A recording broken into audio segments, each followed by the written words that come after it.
am here in Zamboanguita, and this is just south of Dauin and the coastline, and the diving just as amazing. And the diving is just brilliant. Muck diving. If you're not sure what muck diving is, I'm linking to a video which explains that and which explains a lot about the muck diving fauna.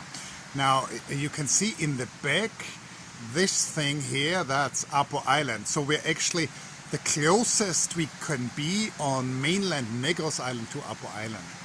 And we are here in a lovely little resort called Casita, which means in Spanish, I guess, and also in Visaya, little house. Now, why are we staying here where if we actually live near the beach, a little bit north of here? The reason is that our neighbors are having their village festa, which means,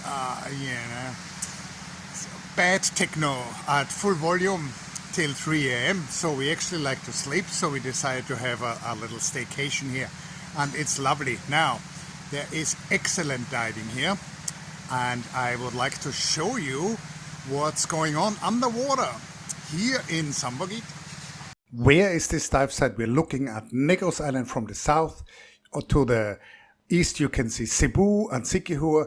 Now we're zooming in. This is south of Dumaguete, south of Dauin, in Zamboanguita. You can get there by boat, or you can drive to the Villa Casita resort. In front of the resort there is this fantastic muck diving, sand, a few algae. Here you see a ghost pipefish. So these cryptic animals hiding in the sand. In the shallower parts there are seagrass. There are also these concrete domes, which are meant to be artificial reefs. And at about 15 meters straight out from Villa Casita, there is a old bus, which is also meant to be an artificial reef. It's actually quite populated by fishes. And this is in the middle of this muck, soft-bottom sand area. In the shallow parts, a little bit to the left, there are these car wrecks, also meant to be artificial reefs. I have mixed feelings about these, but one thing is for sure, there are more fish there. So you see a lot of surgeonfish which are populating that area. Now, if you go a little bit further to the left, meaning to the north towards Talata Resort, you see a small coral reef, and this is only about 3 or 4 meters deep. So quite a mixed dive site actually. Now, what can we see? In the dives I did there last month, I saw a sea snake inspecting a dead catfish. I don't think the sea snake had actually killed the catfish. So very interesting natural history what's going on here.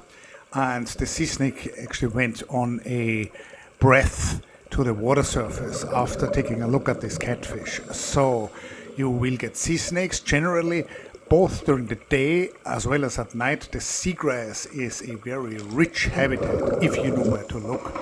So, for instance, you will see these gastropods, a very large snail here, which crawled around in the seagrass, and this is during a night dive. So this is a fantastic site for night dives.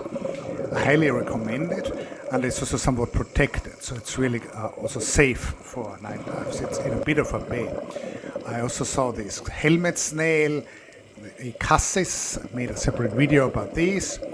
And this was also at night. So a lot of animals are coming out of the sand, and also this large nudibranch. So the muck diving is interesting during the day, better at night. This is in the seagrass. This is a so-called flower urchin, highly venomous.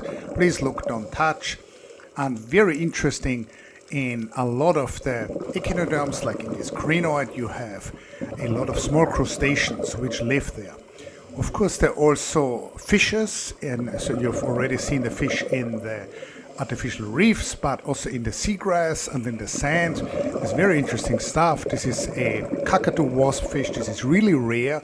So this is in a group which you would call cryptobenthic fish.